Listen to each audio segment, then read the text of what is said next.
Okay, so eto, bumili ako ng boiled egg at saka ng kanin, binalot na kanin with ulam, ayan.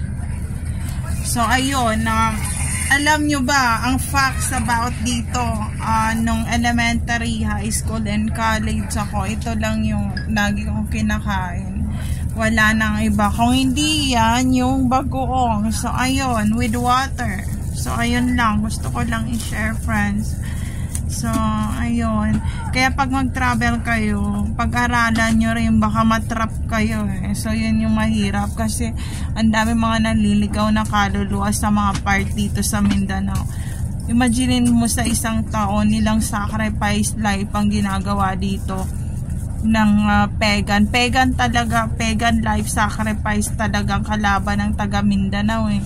Kaya pag New Year, hindi basta-basta pwedeng lumabas ng bahay ng gano'n kasi hindi mo alam kung sino yung makakasalubong mo talaga. So, ayun. And the sad part is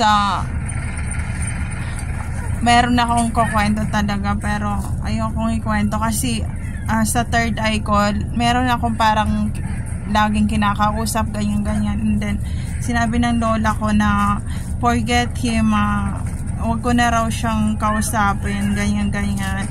And then parang sumasama siya sa akin, and then yung lola ko, manggagamot siya, nakikita niya na sumasama sa akin yun. And sabi ko, hayaan mo na siya kasi nasa labas lang naman ang kubo eh. Sabi niya, hindi, ano siya, nade-develop siya or meron siyang gustong gawin, ganyan-ganyan. And sinabi ko, hayaan mo na, sabi niya, hindi ka titigilan nun. So, ang ginagawa ng lola ko, lagi ako dinadala sa mga albularyo every sim break or summer break ng pasukan na hindi ako pinapalabas kasi aabangan ka na naman niya sa labas, ganyan. So, ayun, kung totoo yun, totoo. And then sabi ko, ayan na siya, hindi naman nananakit.